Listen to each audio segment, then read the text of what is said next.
Ora viva, sejam bem-vindos a mais uma entrevista aqui no canal dos Especialistas de Segunda. Eu sou o José Silva e hoje conto com a presença de um convidado muito especial.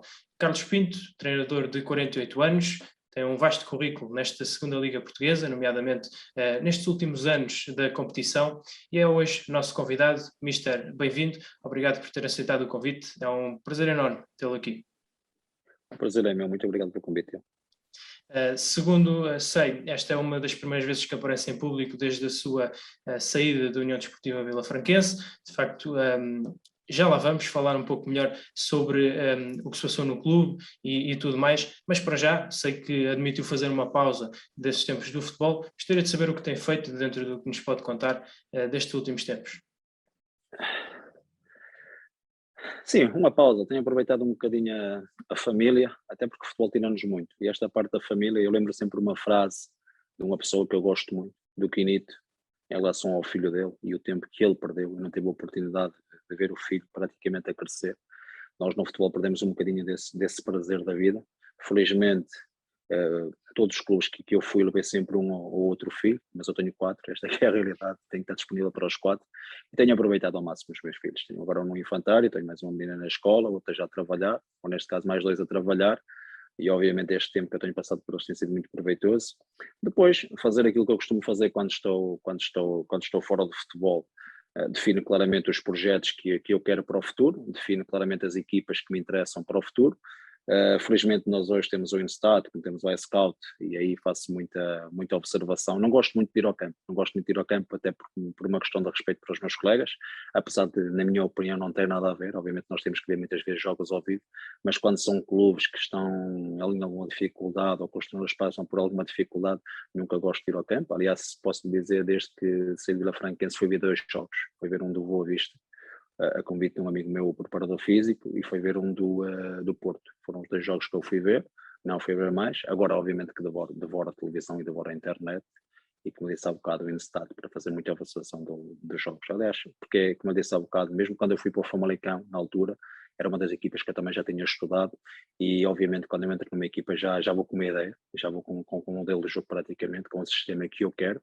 Daí observar a equipa várias vezes no Instat, no sentido de lá chegar, conhecer bem os jogadores, até porque nós temos que entrar no clube, e quando entramos no clube temos que tratar os jogadores todos da mesma maneira, e eles têm que se sentir reconhecidos, e é fundamental que eu trate o jogador que se está a destacar da mesma maneira que trato o miúdo com 18 anos. Portanto, o futebol não tem faltado. Pergunto-lhe nesse sentido se ainda acompanha a segunda Liga Portuguesa com especial interesse, do que tem visto, algum destaque. Sim, tenho acompanhado, obviamente, a segunda liga. Está muito equilibrada. Aliás, todos os anos esta segunda liga é muito equilibrada. Na minha opinião, este ano está muito mais. Obviamente, estávamos à espera de um Rio Ave muito mais forte neste momento. As coisas não têm acontecido por alguma razão, obviamente. Temos ali 6 ou 7 equipas novamente para poder subir divisão.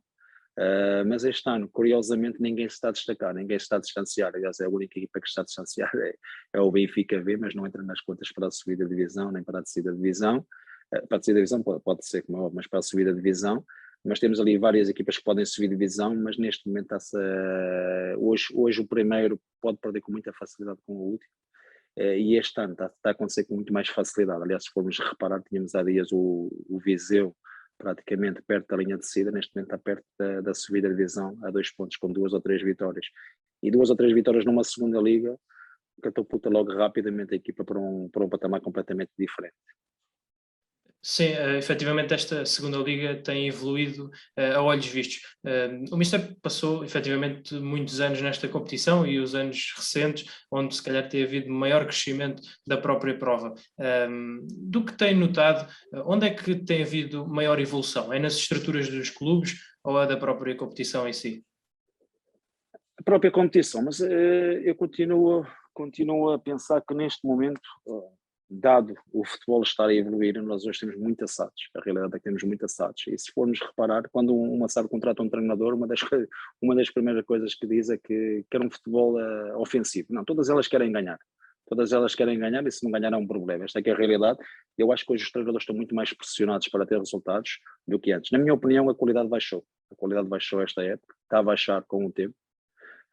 Derivado um bocadinho a isso. Os próprios treinadores estão muito mais pressionados, não têm a mesma liberdade que tinham antes, não têm a mesma proteção que tinham antes. Esta é uma realidade atual, Mesmo hoje o trabalho do treinador é muito mais difícil, dado o jogador ter muita proteção. Hoje o jogador, eu costumo dizer que tem o pai, tem a namorada, tem a esposa, tem a mãe, tem o empresário, tem manager, tem diretor desportivo, tem o presidente, tem um amigo do presidente. Hoje está muito mais protegido e o trabalho do treinador está muito mais dificultado. Tem evoluído nesse aspecto que é o futebol, mas não é só na segunda liga, mesmo na primeira liga, mesmo eu costumo dizer que quando nós temos os clubes ingleses, que é o melhor futebol do mundo, onde financeiramente está sempre muito mais estável do que em todas as partes do mundo, e neste momento tem investidores, já é um problema. E na minha opinião, obviamente em Portugal, tem sido um problema os investidores, nem todos, há investidores que trabalham muito bem, mas a realidade é que alguns têm cometido alguns erros aqui em Portugal e nós temos clubes com grande nome neste momento, em divisões inferiores e que cometeram demasiados erros com esse processo. Agora, em termos de qualidade de jogo, na minha opinião, está a perder um bocadinho de qualidade de jogo, a segunda liga. Não é aquele futebol que se dizia há uns anos atrás, que é chutou na frente e jogadores muito fortes, não é por aí, está a perder alguma qualidade, porque eu acho que os próprios treinadores hoje estão muito mais pressionados do que estavam antes, dada esta entrada na SAD. Se nós formos reparar na segunda liga, quantos clubes não são SAD? Muito poucos mesmo. As estruturas, há clubes que neste momento estão muito bem estruturados e há clubes ainda que estão muito mal estruturados por um campeonato profissional, mas não é só na segunda liga, também na primeira liga temos clubes com algumas dificuldades em termos de estrutura, por isso são situações que nós temos que trabalhar e melhorar no futuro. Como disse, ainda há, de certa forma, algum estigma em relação às SADs, até pelos exemplos negativos que têm acontecido no futebol português, alguns, outros nem tanto, porque, de facto, Claro. esse investimento continua a ser necessário para termos um futebol melhor, não necessariamente o melhor futebol, mas um futebol melhor. Perguntava-lhe, na sua opinião pessoal, e o Mister que já subiu de divisão por algumas ocasiões, o que é necessário para um clube subir de divisão? É as infraestruturas, a massa associativa? A estrutura obviamente que é importante, mas eu curiosamente subi num clube em que a estrutura não era forte, que era o Santa Clara. Mas tinha duas coisas fundamentais. Tinha qualidade nos jogadores e tinha caráter nos jogadores. E quando tu tens qualidade num plantel e o caráter, a partir do momento que tens caráter nos jogadores, tens um plantel de enorme qualidade, tanto dentro do campo como fora do campo. E foi aí que nós subimos no Santa Clara. Eu costumo dizer, até dou sempre o exemplo do Santa Clara. No ano de Santa Clara, no ano em que eu subi divisão, no jogo da primeira volta contra o Real, eu praticamente não, eu coloquei o meu lugar à disposição do clube na altura, e os 5 capitães entraram dentro do balneário e não permitiram que o treinador fosse embora, e nós acabamos por subir no final da época. Isto revela um bocadinho o que era o grupo, o que era o Santa Clara. Obviamente que a qualidade era imensa, até porque se formos reparar, daquela equipa que subiu divisão, tivemos um Rachid a destacar-se na primeira divisão, um Fernando a destacar-se na primeira divisão, um Caio que foi vendido e que jogou muito pouco comigo para o Carajnodar, tivemos o Santana também a destacar-se, tivemos vários jogadores que destacaram e que estão neste momento num patamar altíssimo, que é o futebol português na primeira liga, mas foi como disse há bocado, a estrutura é muito importante, mas ali foi claramente a qualidade dos jogadores e o caráter dos jogadores. No Famalicão foi diferente, foram 8 jogos em que nos 8 últimos jogos ganhámos 7, claramente também pela qualidade e pelo trabalho do Sérgio Endes, por construir um plantel de grandíssima qualidade, também humano, e nesse aspecto acabei por ser beneficiado, a partir do momento que eu meti lá um modelo de jogo, um sistema de jogo que os jogadores se identificaram, foi claramente a chave para a subida de divisão. No Friamundo, também na subida de divisão que nós tivemos, também foi claramente porque também aí a estrutura não era muito forte, mas era claramente a qualidade do plantel. E só de falar do plantel também desse ano da segunda vez, estamos a falar de um Edu que jogou na primeira liga, de um Pedrinho que ainda joga na primeira liga, de um Machado que jogou na primeira liga. Tivemos vários jogadores também que se destacaram a seguir, também que foi claramente pela qualidade e pelo caráter dos jogadores. Agora, quando tu tens um plantel forte nesse aspecto, que é um espírito de grupo muito forte, independentemente de jogar ou não jogar, termos ali uma família dentro do balneário e aí tudo isso juntarmos obviamente a qualidade, porque sem qualidade não consegues ganhar. Aliás, nem conheço nenhum treinador. Eu dou sempre o exemplo do Futebol Manager. Nós quando vamos jogar o Futebol Manager no computador não vamos escolher, com todo o respeito, o Friamundo nem o Passo, vamos escolher o Manchester United, vamos escolher o Liverpool, que é para ganhar. E é um bocadinho isso, nós se não tivermos qualidade nos jogadores dificilmente vamos ganhar. Agora, se tiveres esses 3 ingredientes, que é estrutura, qualidade e caráter nos jogadores, aí estás muito mais perto do sucesso. Mas dentro desses jogadores, e é sabido, e muitos treinadores falam nisso, que ao longo dos anos tem havido uma mudança daquilo que é o estilo do jogador. Os jogadores têm, como disse, o empresário, têm também as redes sociais e tudo isso influencia aquilo que é o moldar do ser humano. Como é que um treinador lida com isso? É mais fácil ou mais difícil de gerir um grupo de trabalho hoje?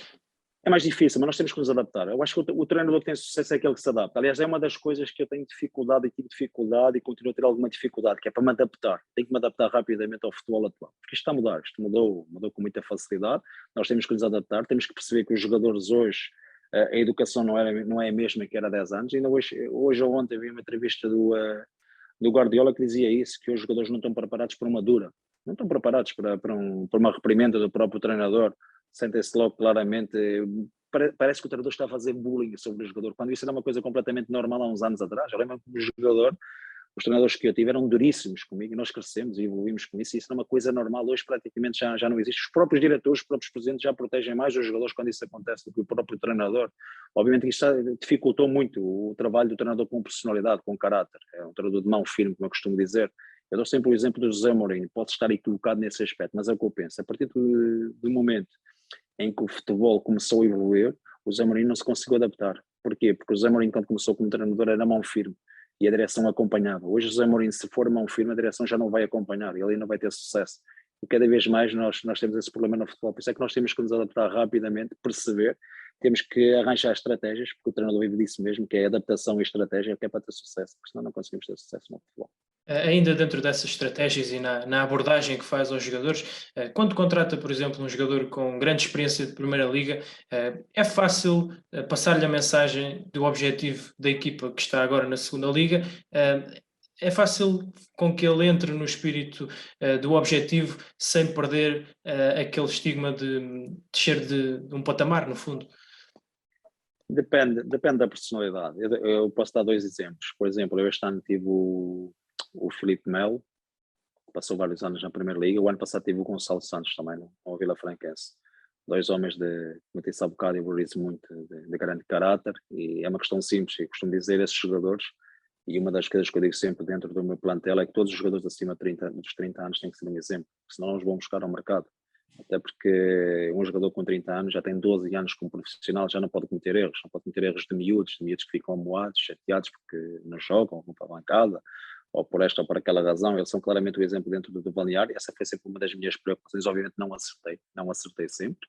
Já tive alguns problemas com jogadores acima dos 30 anos, mas geralmente eu costumo dizer, e dei-te o exemplo do Santa Clara há bocadinho, tinha 5 capitães de excelência: Marcelo, que jogou no Moreirense na Primeira Liga; Clemente, que dispensa apresentações; o ACO, que dispensa apresentações; o próprio Serginho, o guarda-redes, e o Minhoca, e o Pacheco também, lá da casa, que era o nosso capitão principal. Estás a falar de 5 jogadores acima dos 30 anos, mas eram claramente o maior exemplo que eu tinha ali dentro do balneário. Eu posso dar o exemplo do treino, não havia um treino. Até posso falar um bocadinho disso. Vou dar um exemplo. Nós, lá nos Açores, os treinos muitas vezes eram a seguir ao jogo ou na segunda-feira ou na terça-feira. Dependia um bocadinho se fosse em casa ou se fosse fora. E os jogadores, obviamente ali na ilha nós temos que libertar um bocadinho os jogadores, porque acabam por estar um bocadinho presos. Eu costumava dizer aos jogadores, quando acabavam o jogo, até segunda-feira às 3 da tarde, ou até terça-feira às 3 da tarde, não quero saber de vocês mais, vão para onde vocês quiserem, divirtam-se. E os jogadores divertiam-se. Eu só chegava ali na segunda-feira ou na terça-feira e tinha o capitão dos brasileiros, que era o Marcelo, e o capitão dos portugueses, que era o Pacheco e o Clemente. Eu só lhes perguntava como é que estava a situação. Ele só me dizia: mister, esquece o treino. Eu esquecia aquele treino deixava de existir para nós. Existia ali um futebolzinho, umas massagens, uns banhos e massagens, só que no dia a seguir, do jogador que não trabalhasse nos limites, que esses mesmos 5 capitães eram os primeiros a intervir. Eu praticamente trabalhava muito pouco nesse tipo de liderança, porque eles lideravam o balneário com muita facilidade. Agora, se tu tiveres a facilidade de ter jogadores que já foram claramente jogadores que atingiram uma Primeira Liga, que tiveram um currículo muito bonito, mas são um exemplo dentro do balneário para os mais novos, aí o teu trabalho fica muito mais facilitado e, como eu te disse há bocado, ficas muito mais perto do sucesso. Também parece uma realidade. Aliás, de ano por ano temos visto cada vez mais jogadores muito experientes a virem ou terminar as carreiras ou jogar muitos anos ainda nesta Segunda Liga, portanto entendem este como um projeto muito atrativo. Perguntava-lhe ainda, vi numa entrevista que é um treinador, permita-me, frontal e com coragem, que é contra os lobbies e outro tipo de atitudes menos positivas que sabemos que muitas das vezes existem no futebol. Perguntava-lhe, com os anos a passarem, se ainda sente que este tipo de atitudes e de iniciativas ainda existem, ou se tendem a desaparecer com esta evolução do futebol? Não, continua. Existem, vão continuar a existir. Eu gosto de ser frontal, porque essa é a minha maneira de estar na vida. Eu costumo dizer que aquilo que eu mais me orgulho foi a educação que o meu pai me deu. Eu sei que nós estamos no mundo, eu tenho muitos jogadores, mesmo jogadores que, obviamente, nós também temos amigos nos jogadores, diretores, pessoas amigas, que me dizem que eu tenho que mudar nesse aspecto porque o futebol evoluiu. Resumindo, parece que querem que eu perca um bocadinho daquilo que eu considero fundamental, que é o meu caráter. Eu isso nunca não vou deixar. Eu costumo dizer também que, posso dar um exemplo, eu já tenho, contando do Tondela, metendo do Tondela, porque foi eu que formei o plantel, são quatro subidas de divisão. 4 subidas de divisão. Mas o maior título que eu tenho é que o meu Gonzo é sempre aquele que eu penso. É sempre aquilo que eu penso, e é isso que eu não quero abdicar, nunca vou abdicar como treinador. Eu sei que o futebol está a evoluir mais no sentido de os treinadores permitirem esse tipo de situações. Obviamente, quem contrata um treinador como o Carlos Pinto já sabe que tipo de treinador vai contratar. E para mim é fundamental estabelecer logo as regras com os meus jogadores, estabelecer as regras logo com a minha direção. Aliás, a primeira pergunta que eu faço a um diretor ou um presidente que quer contratar o Carlos Pinto é que tipo de treinador quer para aquele clube. Posso dizer hoje também como treinador, nunca me ofereci um dirigente. Neste momento estou desempregado, não há um dirigente em Portugal que possa dizer que o Carlos Pinto ligou. Não há. Posso dizer também que já houve um ou outro clube que quis reunir com o Carlos Pinto, e a resposta que eu venho do Carlos Pinto é que eu não me reúno com os clubes enquanto tiver um treinador. Esta é a minha maneira de estar na vida, é a minha maneira de estar no futebol. As pessoas até podem pensar o contrário, que já aconteceu com colegas meus treinadores, em que eu peguei nesses treinadores e disse, vais pegar nessa pessoa, vais provar que eu reuni com esse tipo de... Porque as pessoas estão habituadas a fazer isso, os meus colegas, muitos deles, infelizmente, estão habituados a fazer isso. Eu não o farei. E mesmo neste período em que estou desempregado, já me aconteceu essa situação, e felizmente também, obviamente, muitas vezes por mensagem, eu tenho esse tipo de mensagem para provar esse tipo de situações que estou a falar, só me reúno com os clubes quando já despediram o treinador ou quando já não têm treinador. Porque esta é a minha maneira de estar no futebol, e eu nunca vou abdicar dela. É esse orgulho que eu sinto, acima de tudo, não como treinador, mas como ser humano, esta postura que eu quero ter até ao final da minha carreira. Obviamente sei, e as pessoas dizem muitas vezes que esta é a minha maneira de estar que me vai prejudicar, mas eu costumo dizer que eu quando estiver lá mesmo perto do final ou nos últimos minutos da minha vida, é ter orgulho naquilo que eu fiz ao longo da vida e, acima de tudo, ter a consciência que nunca prejudiquei ninguém, no sentido de querer prejudicar mesmo, porque essa nunca foi, nem nunca vai ser a minha maneira de estar na vida, nem no futebol. E uma das coisas é ser respeitar sempre os meus colegas. Isso são situações que eu nunca vou abdicar. Agora, em relação aos dirigentes, em relação à frontalidade daquilo que tu falaste, sinceramente, mais do que os títulos, é o maior orgulho que eu tenho hoje como treinador. Muito bem. Podemos então avançar para aquilo que é um dos pontos fortes, eu direi, desta entrevista, o seu período na União Desportiva Vila Franquense. Estamos a falar hoje, sensivelmente 2 meses depois, talvez um pouco mais, desde a sua saída. Pedia-lhe um balanço daquilo que foram uma época, parte de uma época e parte da seguinte na União Desportiva Vila Franquense. Olha, vou-te falar na época passada, obviamente, quando fui para a Vila Franquense.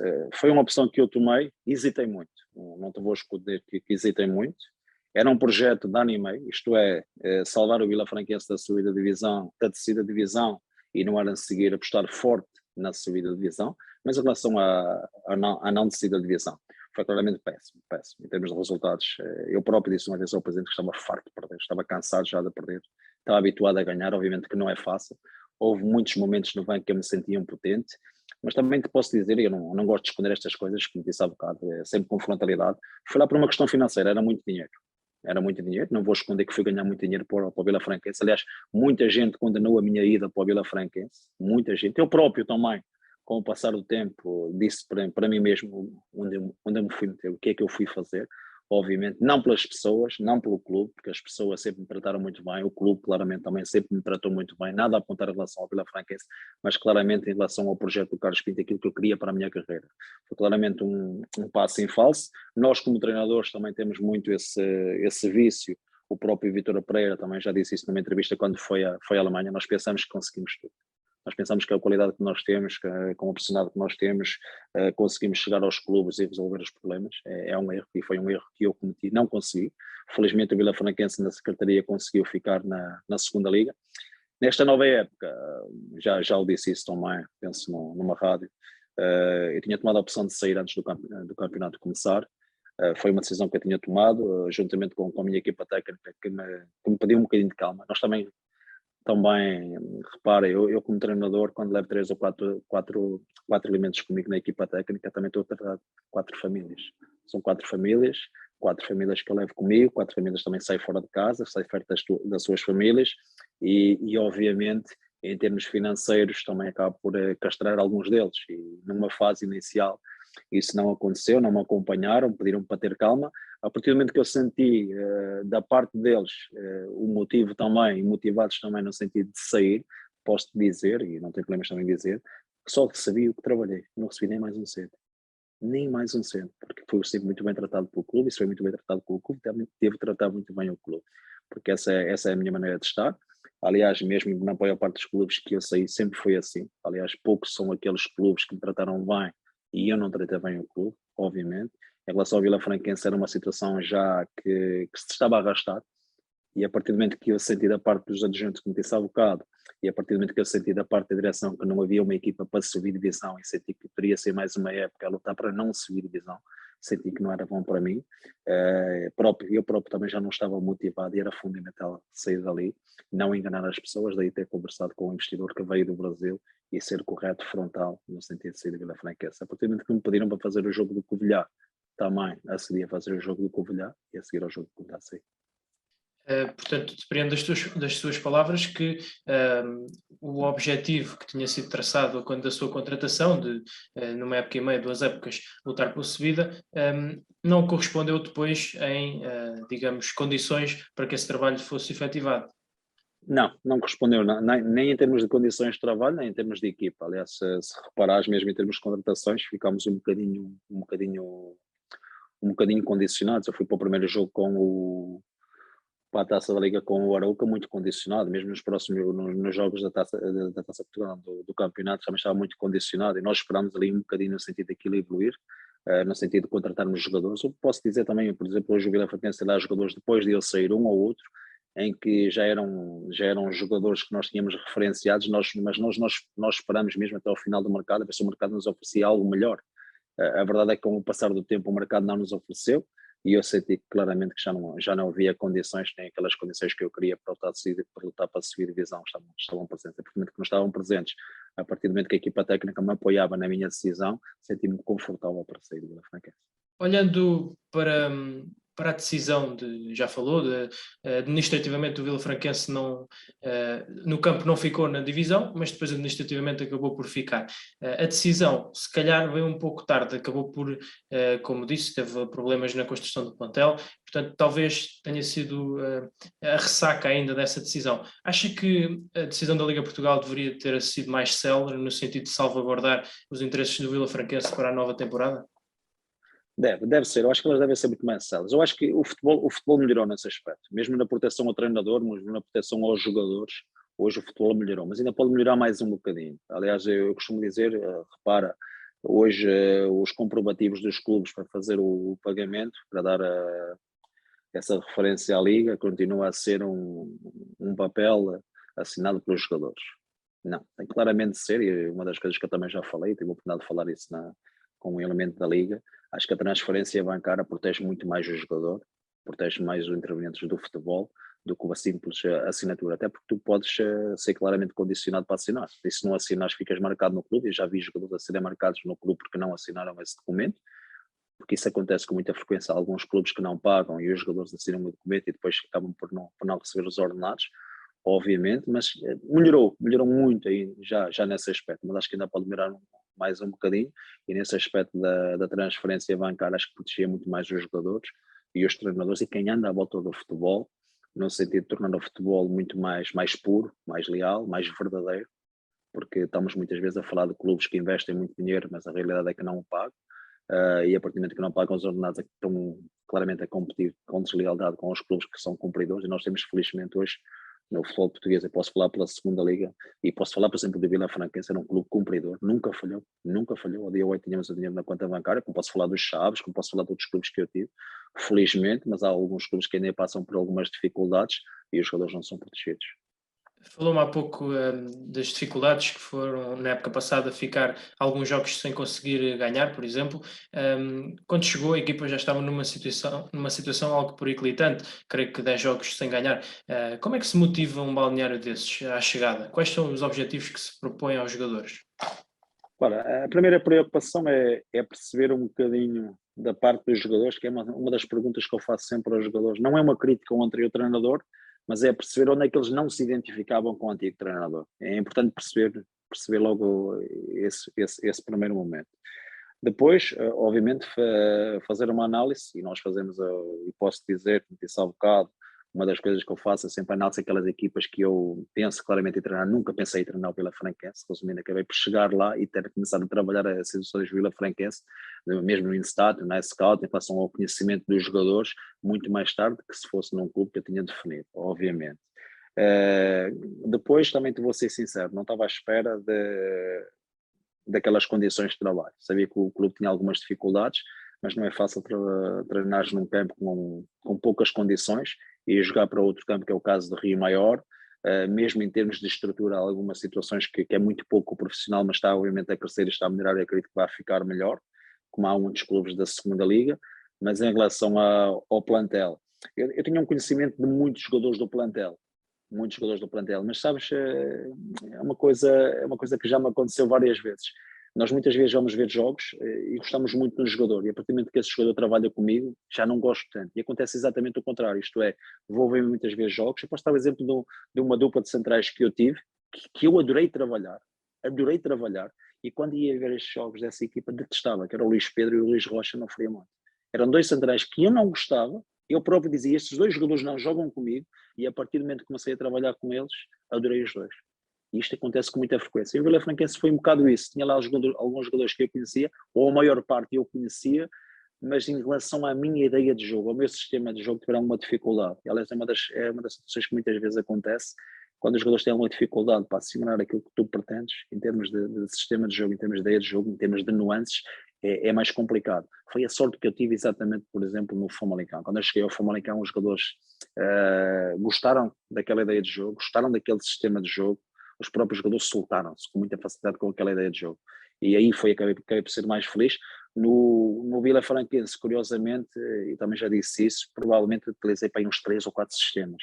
E nós, quando não começámos a ganhar, começámos a alterar os sistemas com alguma facilidade, no sentido de ir ao encontro dos jogadores.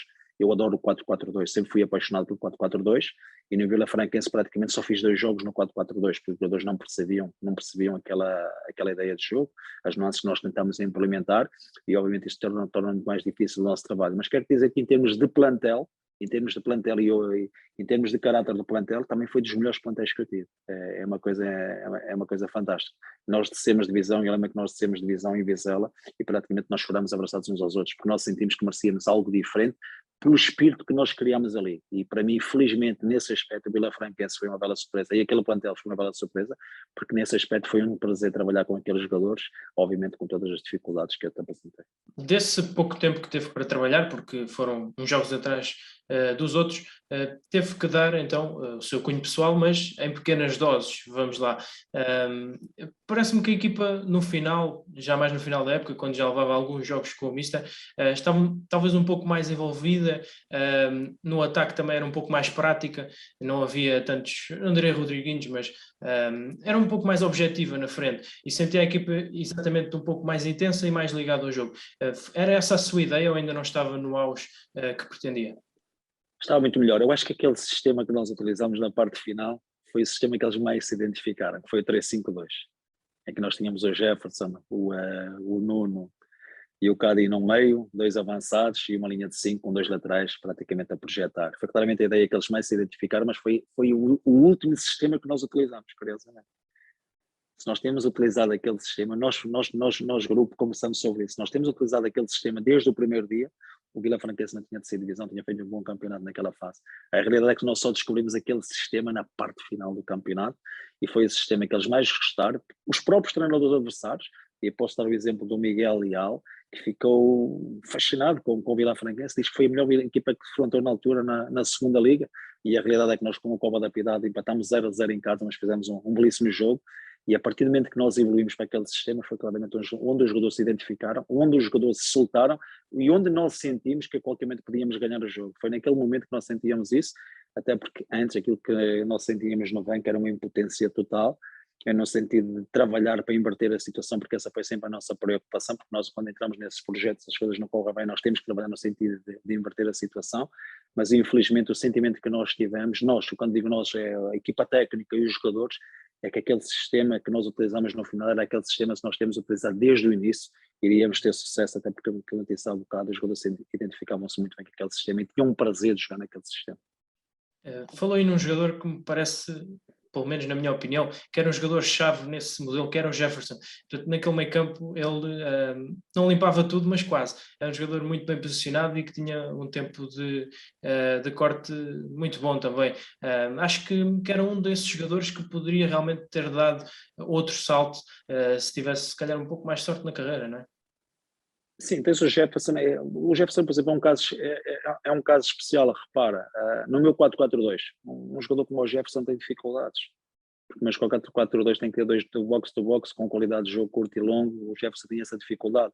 Num sistema de 3 metros, o Jefferson mais posicional é claramente uma mais-valia na segunda liga.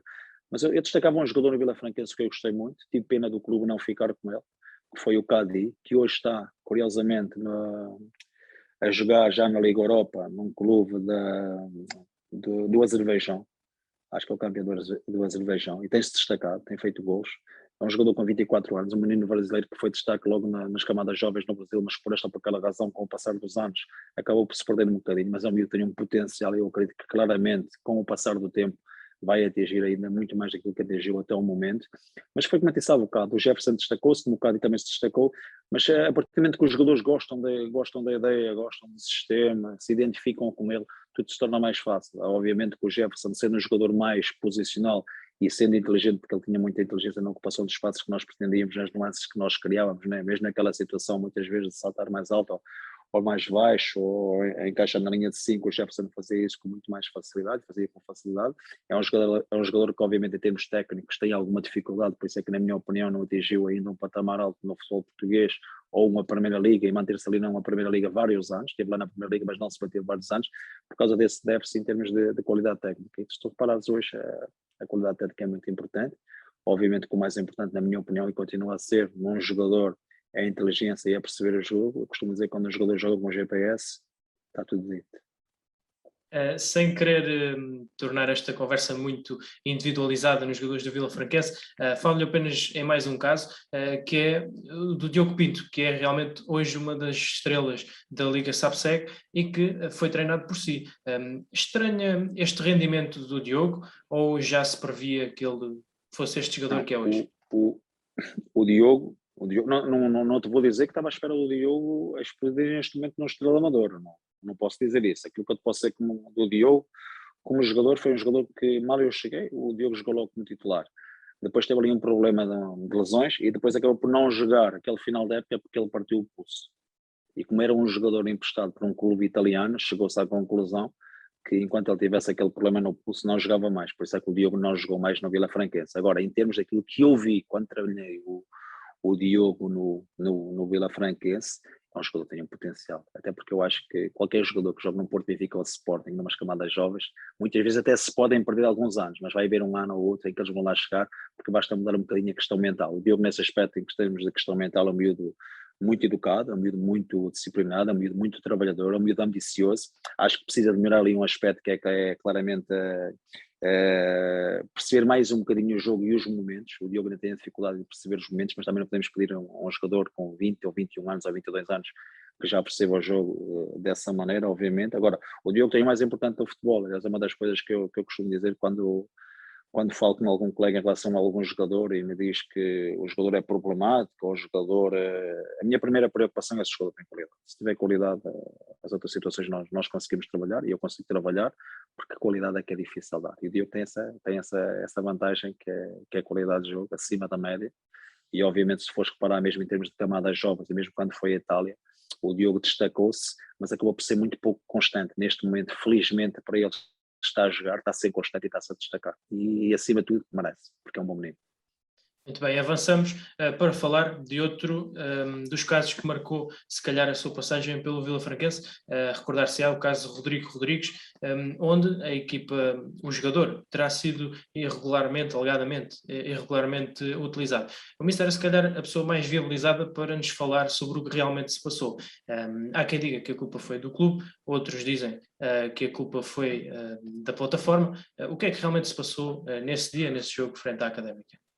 Olha, eu como treinador, obviamente, eu fiz aquilo que tenho que fazer. O Rodrigo entrou porque tinha que entrar, porque estava no meu banco, obviamente estava nos 20 convocados e obviamente tinha que entrar no jogo se o treinador assim o entendesse. Depois para mim foi uma surpresa o que aconteceu. Foi uma surpresa que aconteceu em relação a esta situação, obviamente. Aquilo que me passaram é que a plataforma não aceitou, foi aquilo que me passaram, foi aquilo que eu falei, foi aquilo que me disseram na altura. Curiosamente também falei com o árbitro, tive a oportunidade de falar com o árbitro sobre essa situação. Foi uma situação que obviamente não é agradável. Eu não quero aqui responsabilizar ninguém, porque não faz muito sentido, até porque não é a minha área responsabilizar alguém. Aquilo que eu te posso falar, obviamente aquilo que eu sei foi aquilo que me passaram e foi aquilo que eu disse há bocado em relação a essa situação do Rodrigo. Felizmente é uma situação que também obriga a Liga a estar mais atento em relação a estas situações para não acontecer no futuro, porque os erros acontecem, seja no Vila Franquense, na Académica, em qualquer clube em Portugal acontece, não devia acontecer, mas acontecem. Mas em relação a essa situação, para mim foi uma surpresa no final, porque era uma situação que para mim nem a situação era como é óbvio. Muito bem, por falar em futuro, perguntava-lhe, olhando para o que foi o seu período no global, no Vila Franquense, o que é que falta ou o que é que deve melhorar o Vila Franquense para no futuro almejar chegar a outros patamares ou até cimentar-se neste patamar de segunda liga?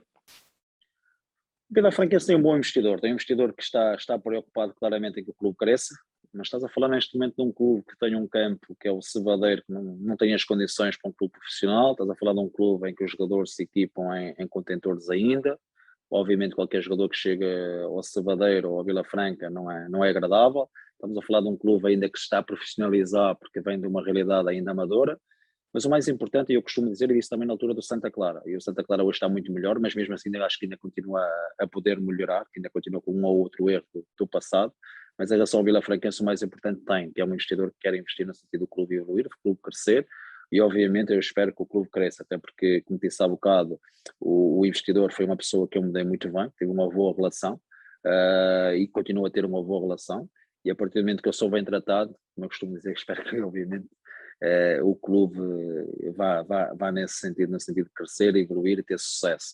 Obviamente tive pena de não jogar no Cevadeiro perante a massa associativa do Vila Franquense, até porque tive a oportunidade de jogar lá uma vez, até num dia muito mau para mim, que foi a derrota do Passos na Taça de Portugal, mas vi o Cevadeiro cheio e obviamente jogar no Cevadeiro com o campo cheio não é a mesma coisa de jogar para Rio Maior, mesmo para os próprios jogadores não é agradável, os próprios jogadores já não se sentem confortáveis a sair de um lado para o outro, ainda continua essa situação, mas aquilo que eu sei, aquilo que o Presidente passou na altura, o investidor, é que está a trabalhar no sentido dessa situação alterar, melhorar. Agora, obviamente, isto dos investidores é um bocadinho complicado, porque a qualquer momento também pode pegar e ir embora, seja no Vila Franquense, seja no Famalicão, seja no Belenenses, seja é a realidade dos investidores, até porque estamos a falar de um investidor, quando o investidor entra num clube é para ganhar dinheiro, não é para mais nada, esta é que é a realidade, por isso é que é um investidor. Agora, aquilo que eu posso dizer, aquilo que eu vivi, aquilo que eu vivenciei no Vila Franquense é que tem um investidor preocupado em que o clube evolua. Nesse aspecto, posso passar a mensagem e acredito que o clube vai evoluir, vai crescer no sentido de se tornar um clube mais forte no futuro. E é isso que eu desejo para o Vila Franquense. Muito bem, ficamos com estes votos de sucesso para o Vila Franquense e para fechar, faço-lhe um desafio. Se tivesse uma varinha mágica que lhe concedesse qualquer desejo, o que é que pedia para esta segunda liga? O que é que eu pedia? O que é que não é o que eu pedia, o que eu mais desejava, Primeiro, todos os clubes não falhassem nos ordenados com os jogadores, que é muito importante o futebol português evoluir nesse aspecto e passar essa mensagem para fora.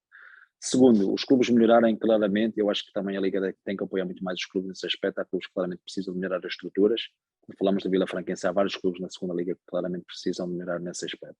Terceiro, melhorar a qualidade do jogo, obviamente aqui é um trabalho também de nós treinadores, é muito fácil para mim estar a dizer melhorar a qualidade do jogo do lado de fora, mas quando estou lá dentro, muitas vezes também a qualidade do jogo não é aquela que nós pretendemos, nem aquela que eu gosto, eu próprio, o ano passado, no Vila Franquense, e disse várias vezes, a minha equipa não joga porra nenhuma, isso acontece com muita frequência, por muito que nós queiramos trabalhar no sentido das coisas melhorarem, e muitas vezes trabalhamos no sentido da qualidade do jogo estar presente, mas a qualidade não está presente, e obviamente todos os treinadores, ou a maior parte dos treinadores, eu acredito que queiram qualidade de jogo nas suas equipas, obviamente espero que melhore nesse aspecto. Acho que é um bocadinho isso. E depois, valorizar, eu acho que a segunda Liga neste momento está a ser valorizada com esta situação da Sport TV, dos jogos passarem, tenho pena nos anos que a civilização, a Sport TV não está tão presente, porque acho que aquele Santa Clara, com o futebol que apresentava na altura, merecia a Sport TV em todos os jogos, é uma realidade tão bem, e é um bocadinho por aí, acho que é estes aspectos que eu acho que é importante melhorar, crescer, evoluir, mas o mais importante é proteger os jogadores. Eu acho que os jogadores hoje estão muito pouco protegidos nesse aspecto. Acho também que estamos numa fase, e uma das minhas preocupações na Vila Franquense também que posso passar isso sem problema, temos que proteger mais os jogadores na questão psicológica. Os jogadores estão muito afetados. Hoje temos os jogadores, desde que o vírus apareceu e está a começar a desaparecer os bocadinhos, mas ainda não desapareceu, psicologicamente muito mais afetados. Hoje precisam claramente de um psicólogo no clube, e quando nós falamos de um psicólogo, as pessoas pensam que estamos a tratar um maluquinho. Não. Psicólogo, que obviamente trabalha outras situações, e acho que todos os clubes, nós temos vários clubes já a trabalhar com psicólogo na Primeira Liga, na Segunda Liga não conheço nenhum clube que trabalhe com psicólogo, provavelmente tirando os grandes Porto e Benfica, mas são as equipas B. Acho que é claramente uma lacuna que tem que ser colmatada o mais rápido possível, até porque eu já passei por vários casos com jogadores com muita dificuldade, e já tive alguns jogadores com depressão, e estamos a falar de depressão, e obviamente muitas vezes os próprios adeptos querem que jogue o A, B ou C, não sabe que tipo de clima nós temos ali dentro do balneário. Eu tive isso já com 3 ou 4 jogadores, isso acontece com muita frequência, e não é fácil lidar com esse tipo de situações. Nesse aspecto, acho que claramente é uma situação também que nós temos que rever, que esta questão mental é fundamental também hoje nos jogadores de futebol, e nós temos vários casos, até dos jogadores já que se suicidaram. Temos vários casos de alguns elementos, não só no futebol, já com algumas depressões, dada a pressão. Hoje as redes sociais também é um veículo terrível. Eu próprio já disse a vários clubes, têm que proibir as redes sociais, porque hoje o clube perde um jogo e a crítica é feroz numa rede social, e as pessoas chegam à rede social e escrevem com muita facilidade, e há muita pouca proteção aos jogadores nesse aspecto, porque quando eu falo dos jogadores, falo dos treinadores, mas essencialmente aos jogadores. Acho que claramente são situações que nós temos que rever no futuro. Eu acho que há coisas que têm que ser também trabalhadas, mesmo em termos disciplinares. Eu acho que mesmo estas situações das redes sociais, há pessoas que escrevem coisas que não devem escrever, que mandam mensagens que não devem mandar e que devem ser bem castigadas na praça pública, e assim, mesmo em termos de tribunal. Isto tem que começar rapidamente a vir também para a praça pública o mais rápido possível, no sentido das pessoas perceber que acima está ali um jogador que é pai de família, está ali um treinador que é pai de família, e muitas vezes não é fácil. Já aconteceu comigo também, tenho 4 filhos, e obviamente nós não agradamos a toda a gente. Há épocas que as coisas correm bem, há épocas que as coisas não correm bem, e não é fácil para um filho meu ir a uma rede social e ver o pai a ser tão maltratado. Isso acontece com muita frequência, não só com o Carlos Pinto, como todos os treinadores, como todos os jogadores, e é uma situação que eu acho também que a Liga tem que intervir nesse aspecto, na minha opinião. Muito bem, fica por aqui a nossa entrevista, Mister. Muito obrigado por ter vindo e por termos esta conversa muito elucidativa e que sem dúvida guardarei na memória. Obrigado. Obrigado pela atenção. Obrigado. Fica por aqui esta entrevista. Já sabem, podem ver estas e outras entrevistas no nosso site em www.especialistasdesegunda, e passem também pelas nossas redes sociais em Especialistas de Segunda. Obrigado.